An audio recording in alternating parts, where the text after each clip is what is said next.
I have put together, I like to group sort of workflows in a way that is understandable. And this is also documented on that free worksheet you downloaded. And I like to call it the transformation.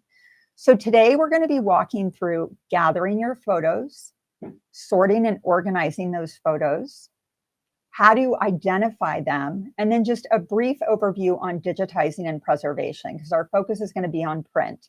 And after I walk through these slides, I'm going to do my best to explain the workflow. And then as I answer questions, we can talk about some specific scenarios. All right, so let's start with gather. So gather involves a couple things, starting with your photos. And the first step you want to do is move all of your print photos, your keepsakes, your memorabilia into a dedicated area of your home.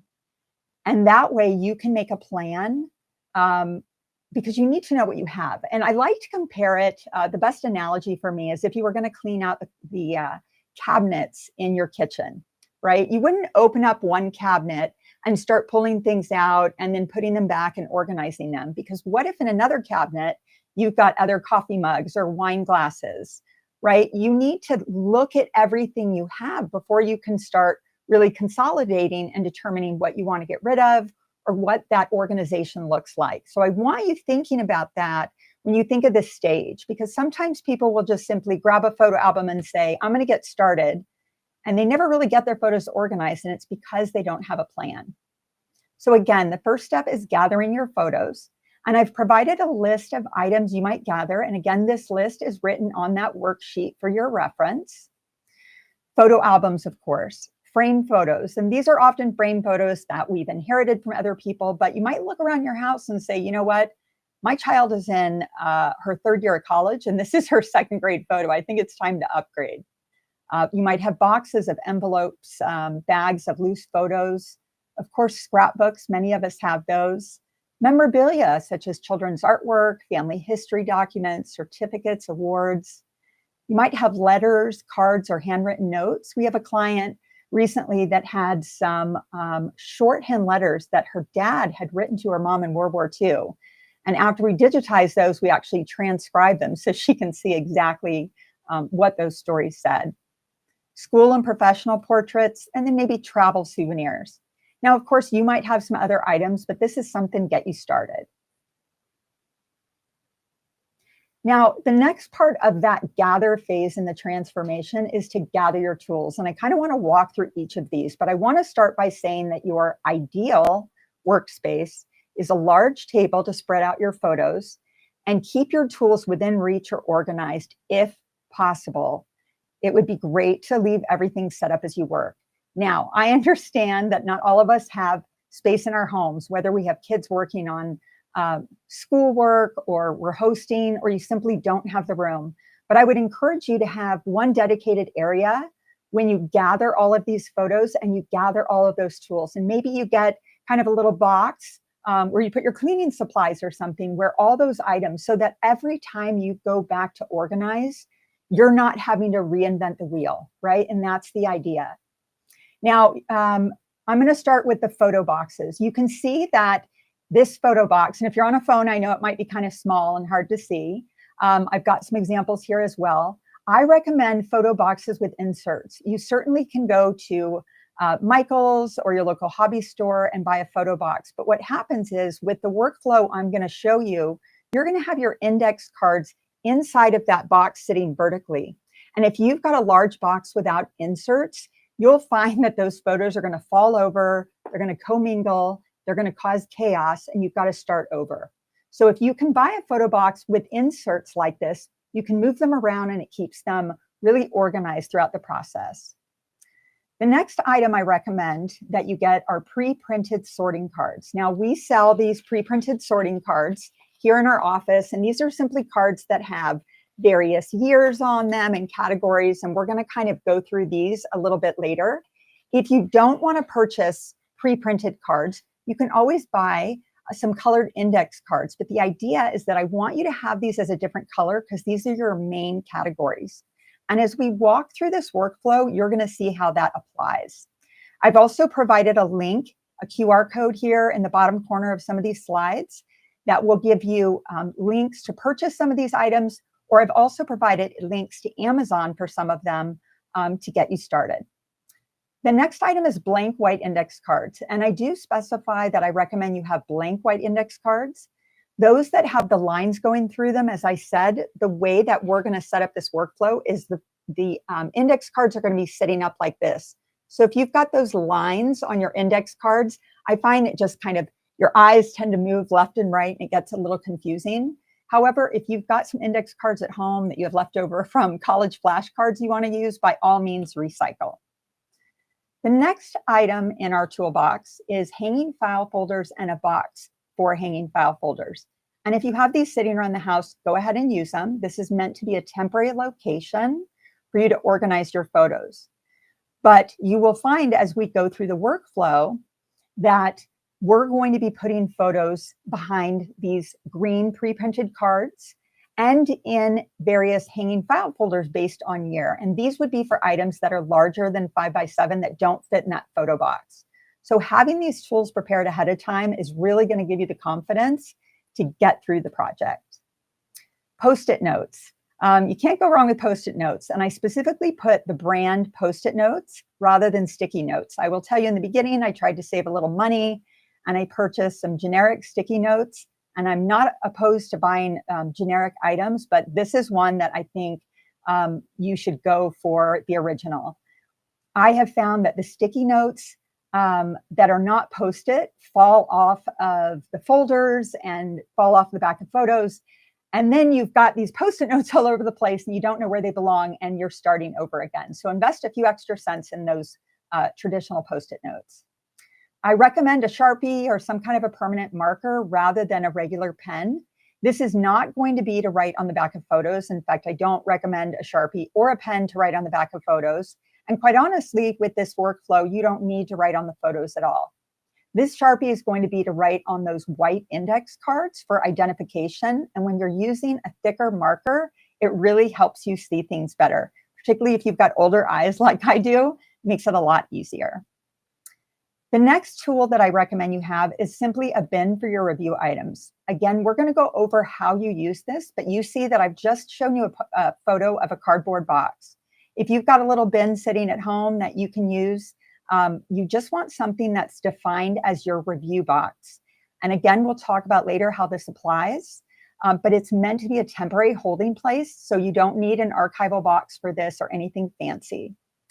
And the last tool is a trash can. And you might think, well, that seems really silly. Of course, I have a trash can, but this is all about preparing your workstation. And it's very important to have that trash can, not just to throw out, sort of the plastic stuff from albums, but I'm going to encourage you to purge some of those photos that don't tell your story. So this is a reminder to have that. And these are all listed on that worksheet.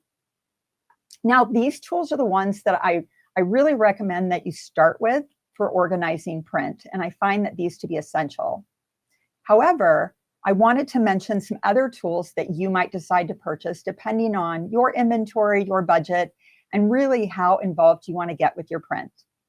So a photo cleaning cloth, a true photo cleaning cloth that doesn't scratch your photos is great to have. Now, some of you might say, well, shouldn't everybody have a photo cleaning cloth?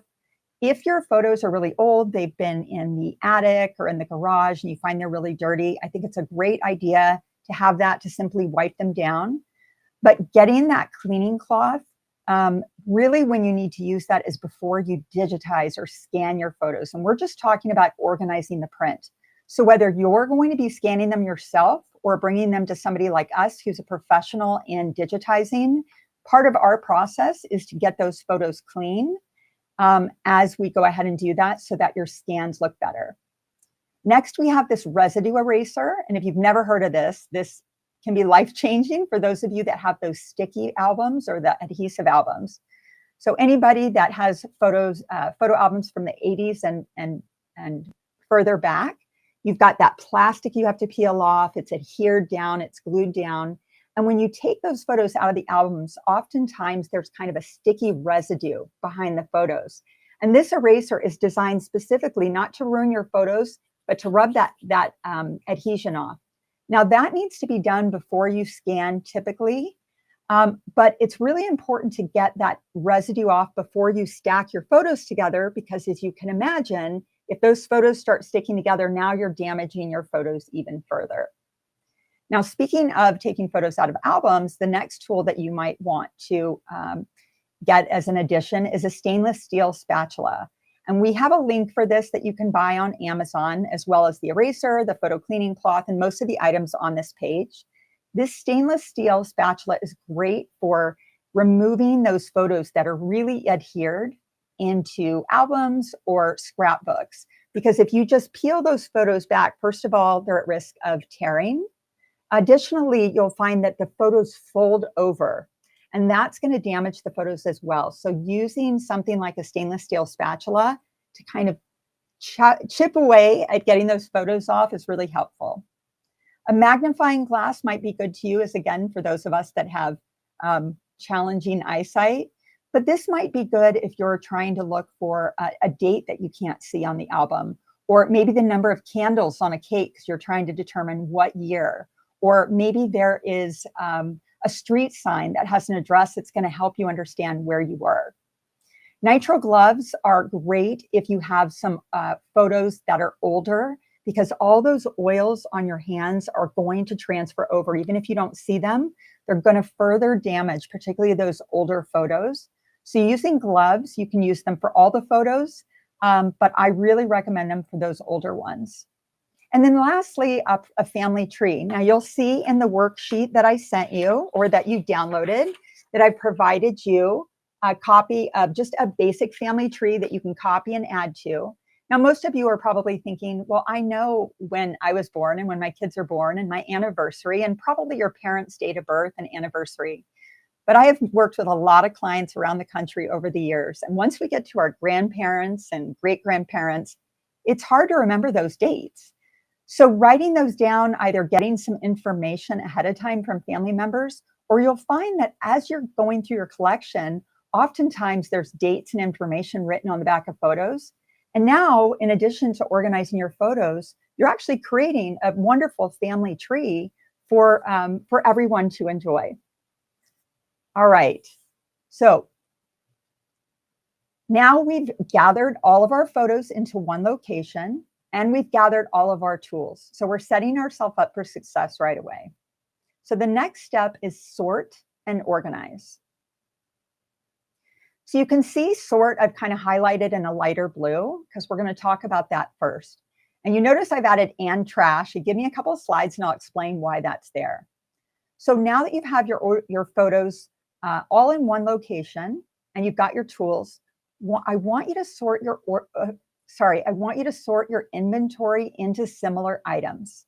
Now, there's a reason we're doing this. So you might have loose photos, and you might have a Ziploc bag of loose photos sitting over here, and then you've got half a box of loose photos in a shoebox sitting over here, and they're all over the place. And I would like to encourage you to put all those together. Now, if the Ziploc bag is labeled with a particular year, you don't necessarily need to take them out because you don't want to lose that identification. But let's consolidate those together. All your photo frames, let's go ahead and put those to the side somewhere. I mentioned slides and negatives, and although we're not going to be talking about those, I do want to mention that if you have photo envelopes that have negatives that are corresponding with your print photos, I would encourage you to keep those negatives with the print photos for the time being, because you might find that you've given away some of the print photos to other people, and you need to get those negatives scanned. But when I say put these aside, I'm talking about you've opened up a box that somebody's given you, or you haven't looked at it years, and those negatives are sitting all over the place. Go ahead and create a box and put those in a pile in all the slides. Now, next we have dated or labeled envelopes, and you might recognize some of these for those of you that used to go to Walgreens or 1 Hour Photo to get your prints. You take photos and you'd be so excited and you run to get them printed as soon as possible. And most of us paid the extra couple dollars to get them duplicated as well, right? Well, oftentimes these have stamp dates on the outside of them, or you've written notes on them. There's a lot of context clues that are going to help you in organizing these. So when you put these envelopes together, whether they're from the manufacturer with the date, or maybe you've written something down on these envelopes, I encourage you to group those together. Next, you're going to sort all your photo albums. Now you can further sort them by those adhesive albums, right, with the sticky, and the ones that you simply put in the albums. But I want you to put all of your albums to the side as well. Then there's scrapbooks. And if you can see, I realize this photo is a little small, but this is an example of a scrapbook. And scrapbooks are a little different, right? They tell a story differently than our photos do. Now, all of our photos, or most of our photos, tell a story, and I feel strongly about that, and that's why I think it's important that we get them preserved. But scrapbooks have a tendency to have multiple photos, kind of a design element to it, maybe some journaling, maybe grandma's handwritten, her handwriting that you would recognize anywhere. And scrapbooks are great to put aside because we have professional photo organizers have the ability to scan the entire page. And so scrapbooks might be something where you want to scan the entire page so you capture that entire story rather than taking each of the photos out. So you might decide that you want to get that done and you put these scrapbooks to the side. The scrapbooks also, because they tell a story, might give you some clues for years and who people are as you're going through some photos that you don't remember or recognize. And the last item that I recommend sorting is all your memorabilia, right? That's all the children's artwork and report cards and newspaper articles. We could do a whole nother presentation on organizing your memorabilia and keepsakes, but for now, we're going to focus on photos. So go ahead and put those aside in a bin. And you can see here, and you'll see this over a few slides, I want you to focus on original to organized. And what that means is I want to remind you that we want to get things out of that original location, the albums, the chaotic boxes, the bags, into an organized location. And we're going to talk about organizing these kind of like a funnel. And so the workflow that I'm suggesting to you helps you to get things from original to organized in steps that are going to be simple and help you feel like you're accomplishing things. So remember, that's the goal, is just to get it out of that location and to get it into this location that we're organizing. Now, we've sorted everything. So going back, we've gathered all of our items. We've gathered all of our tools. We've sorted all of our items by type. So I hope that those of you that are listening at home are feeling like, hey, I can handle this. This is something I can do. Now we're getting to the organizing. And I'm showing our print photo organizing cards, again, that we sell, but you can create these on your own if you decide not to purchase them. The reason I want to show them is to show the importance of having a plan. And this is that top part of the funnel. Organize photos into groups by year, decade, or category. And again, focusing on the original to organized. And you might see that little tree down there. And so I'm, as you can tell, big on analogies. And so if you think about it, sort of the trunk of the tree is all of the items that we gathered and put in one location. And then the branches were kind of how we sorted those items by type. And now we're kind of moving into the smaller branches. We're not quite at the leaves yet. That's the next step. But we're at those smaller branches where we're going to start sorting things by year. And when you go back to this previous slide, the idea is that once you have everything organized by type, I want you thinking about where do you want to start first. And my recommendation is always to start with something that's going to help you feel accomplished and bring some success. So you might decide to start with your photo albums. For one, they take up a lot of room. And if you're going to get rid of those photo albums, let's get that done right away. Additionally, photo albums are often organized chronologically, right? So as you're taking photos out of albums, it's going to make it a lot easier to put behind these year cards. And I'm going to explain how you do that. You also might decide to start with those envelopes that have stamps on them, or envelopes in which you've written some context information. The point is that I want you to start with something that's going to help you get started off on the right foot. So if you imagine that you've got a photo album, and let's see, I've got one right here. And I've got this photo album, and it's actually labeled 2000. And so as I'm opening this up and I'm going through the album and I'm removing photos and taking the photos out. Oh, we can go back to the slides. Thank you. That was just a quick example. Thanks, Mary and Rebecca. As we're taking those photos out, you can see in this third photo here an example of photos going behind 1972, right? So we grab our year card, and I'll just grab, I happen to have 1954 right here. You're going to take your photos out of the albums, and you might notice those are 1972. So you're going to take the photos, you're going to put them behind your year card, and then you're going to move on to the next step. And you might find that all of the photos in that album are all the 1970s, which is great. You grab 1971, put those photos behind that card. Grab 1972, put the photos behind that card.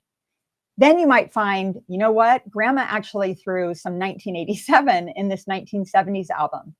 That's okay with this workflow because you'll simply grab that 1987 card, you'll take the photos and you'll put them behind the 1987 card.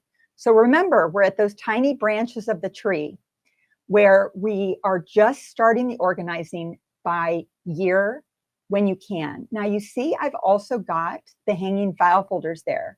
And as you can imagine, those are going to be for any items that don't fit in that photo box. So as you're taking photos out of those albums or envelopes or boxes, you come across something that's too large to put in that photo box, you want to put it in a hanging file folder. Now here at 2000 Paces, we already have those file folders labeled by year. We're all about efficiency and we work with a number of clients at a time. It doesn't mean that you have to take the time to label every hanging file folder because ideally this is a temporary location because you want your photos to end up in archival folders. So if you're somebody who loves to label things like I do, go ahead and make those labels. But you can also grab those Post-it notes and simply write 1972 or 1979 and put those photos in the hanging file folders. So just to kind of sum up, the idea is that you've sorted everything by item. Once you decide what group you want to work on, put the rest to the side. And as you're taking them out of that original location, you're going to simply put items behind years as you go through. Now, I imagine some of you have some questions, and I'm thinking the next slide is going to address this. What if you don't know the decade? What if you don't know the year? So our pre-printed photo organizing cards have some categories as well, and you can see these in the middle of the slide. For example, pets. These are all for those undated photos, the categories in which we don't know the date, or maybe we're just not concerned about the date. So when we think about our pets, let's think about our dogs we've had over the years. Many of us have had dogs over the years, and our furry friends mean so much to us. It's difficult to ascertain what year that photo was taken unless the dog is a puppy, which lasts about 3 seconds, or they're older and they've got, you know, the gray fur on their face. And so maybe rather than spending a whole bunch of time trying to figure out when Sparky was 5 years old and put him under 1992, you can simply put that behind a card that is labeled by category, okay? So for example, if you have the pre-printed cards, you would label them with those pre-printed cards. We also provide some blank cards, or again, if you're using your own colored cards, they're all going to be blank and you can use your Sharpie. And I've given some examples here. Let's say you've got photos of mom, and mom was born in 1947, and you see a number of photos and you know they're anywhere between sort of 1949 and 1955. At this point, is it really important that you define each of those by year? Maybe mom doesn't remember, or maybe unfortunately mom's not around to provide that information for you. That's okay to create a category called early childhood. I don't want you to feel pressured that everything has to be behind a year. You can create these categories. Another example here is the late 1970s. So you're going through that album and you think, I know this is somewhere between 1977 and 1979. So go ahead and call it late 1970s. Or maybe you have a number of trips and right now you don't recall. Maybe you have an itinerary somewhere. Maybe you can gather more information. But for now, remember, we want to go from original to organized. The idea is that I want you to get it out of that chaos and put behind a category. So if that means we're going to put it behind trips temporarily, go ahead and do that. It's something we can address later. as we get into the leaves, if you will, of the organizing. Now, lastly, you see I've got that review box I was talking about. And again, just a cardboard box, and I've written review on the side of it. These are going to be for those items that either you really can't ascertain a category, you can't put them behind one of these pre-printed categories, so you can't really think of a category. Or maybe you know what, if I called up my cousin or I called up my aunt, I know I could get more information, but I want to encourage you not to call your cousin or your grandma or hop on the computer to look up that information. And here's why. When I talk to clients who are working on their own photos, that is what gets them into trouble the most. You hop on the phone with your cousin, and before you know it, you're talking about plans for Thanksgiving and booking flights or a new outfit you found, and hours pass and you've gotten nothing done. That is where this review box comes in really handy and supports the idea of original to organized. So if you're going through items and you say, you know what, I need to make a phone call for this, or I need to look this up, or I'm not sure if this is important, I need to ask my husband because these are his friends, you can go ahead and put them in that review box. Now, if you want, you can add a card with some information. The idea is that I want you getting them out of that chaos and behind a card. So I hope that makes sense.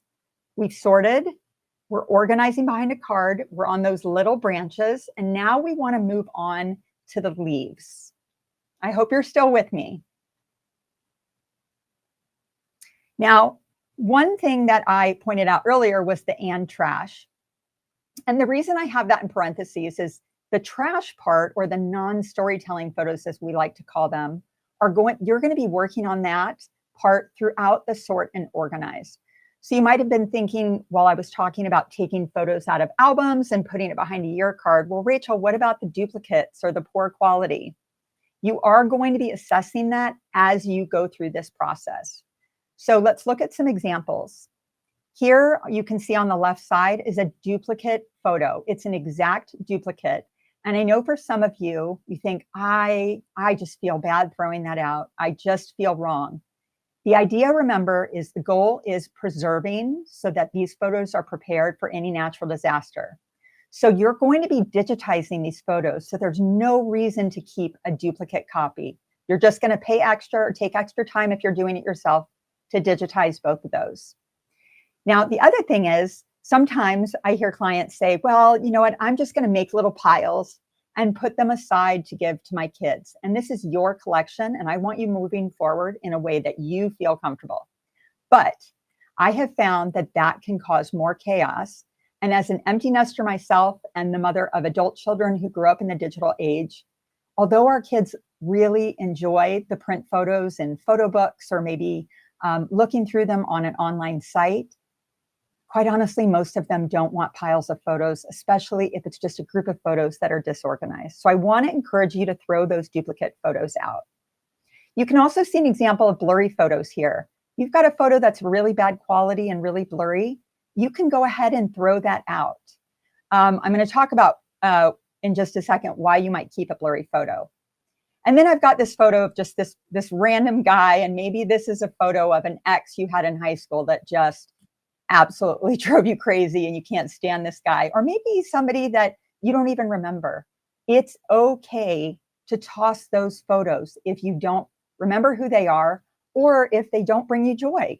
And I know some of you believe in the whole Marie Kondo method. Not all of our photos are going to bring us joy, but they can evoke emotion.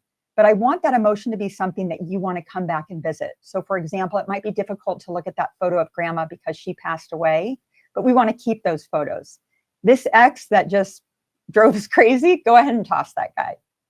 Now on the right-hand side, you're going to see on the left an image that a client actually had us digitize. And if you go to our website, there's a whole testimonial about it. And this was a large oil painting, and this was his wife from 30 years ago. And the photo had deteriorated from sun and wear and tear.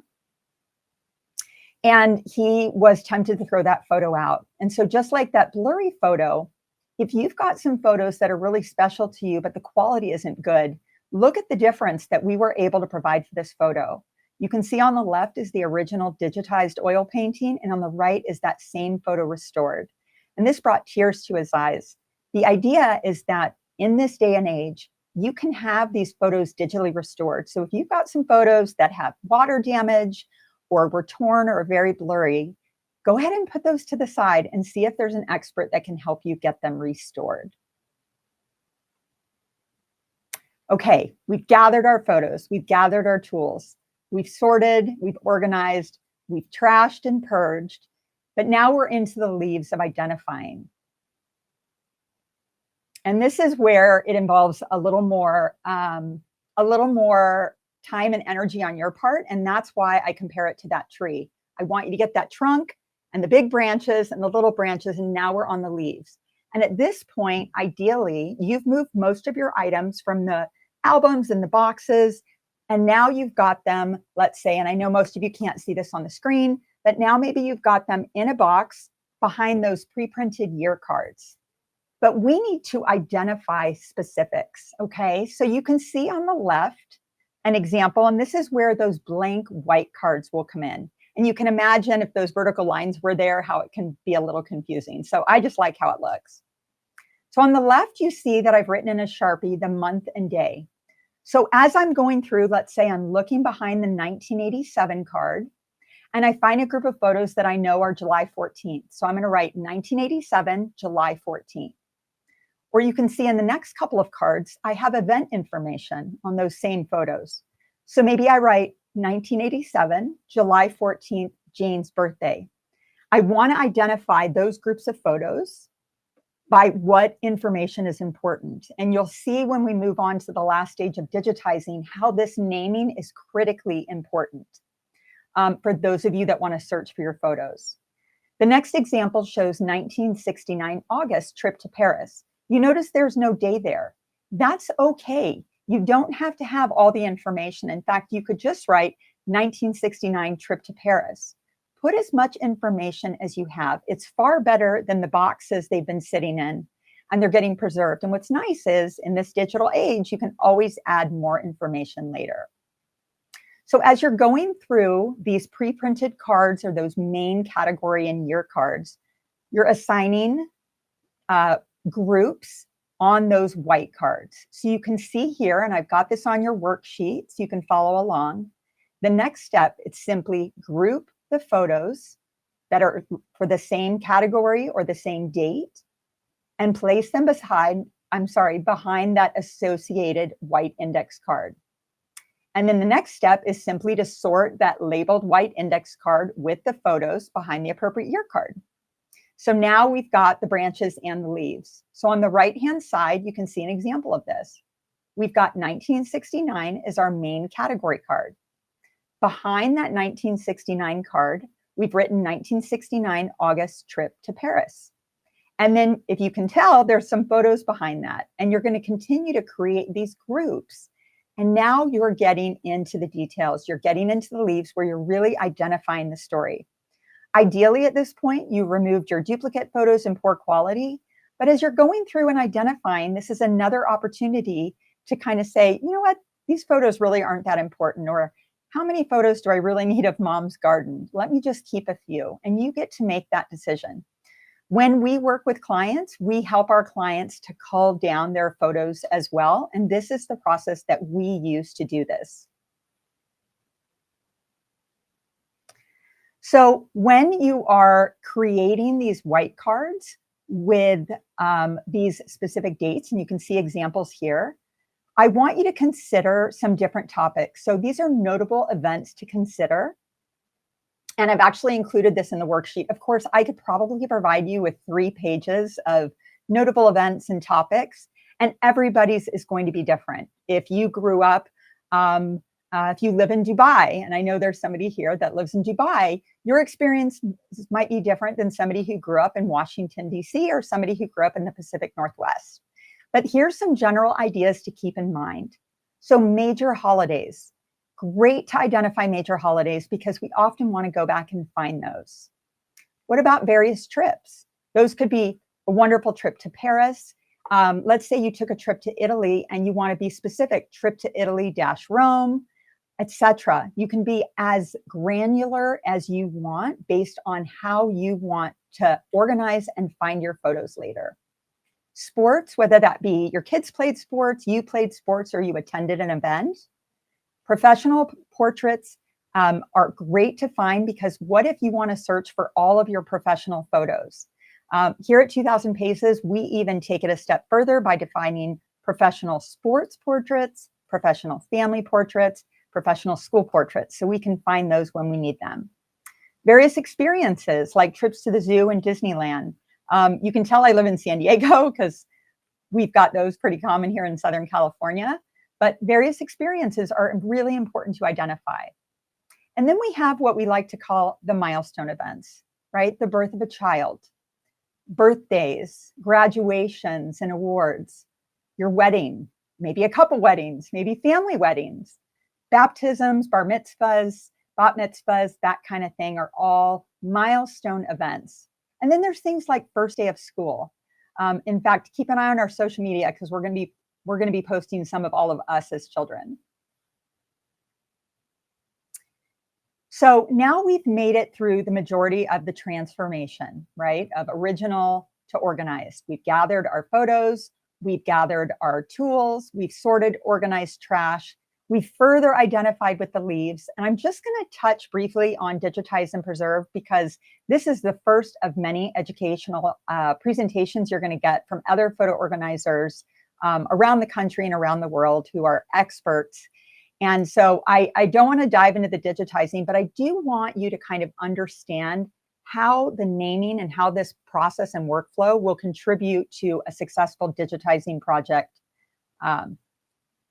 So again, how will this system of organizing, identifying, naming shape how your digital files will be organized? Well, your organizing system, this is your blueprint for digitizing or scanning, because the labels on each of those white cards is going to be batch named in your digitizing.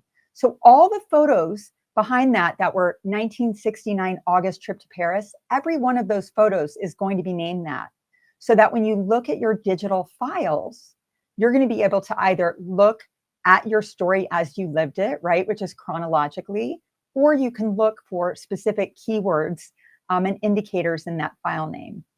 So as each photo is digitized, again, you can see on that second check mark, maybe we have the date, the event, the category. It makes your collection clean, consistent, and most importantly, it's going to be easy to search and enjoy. So let's take just a quick look at what that final digital collection looks like. Again, just so you can see what all this energy is going for. So these are just some screenshots of some projects that we've worked on. And you can see these are files that have been digitized based on the workflow I just showed you. So for example, in the upper left corner, it says 2024, 12 December 25 Christmas. So all of those Christmas photos for 2024 were named. Below that, we've got 1978 professional family portrait. So you can see that we didn't add a month or a day, but we can go back to 1978 and see all the professional portraits, or I can simply type the word professional family and find all those professional photos. Other ones are trip to Hawaii. We've got Tom's 55th birthday or Halloween. In fact, I think it was last year that both of my adult children reached out to me, strangely enough, on Halloween and said, "Mom, do you have the photos of us as children at Halloween?" And because I had identified all of the Halloween photos and we used facial recognition, and that's another presentation, I was able to type their names, the word Halloween, and within seconds sent them those photos. Now that all sounds wonderful, but it's this structure and this workflow that's going to help you get to that point.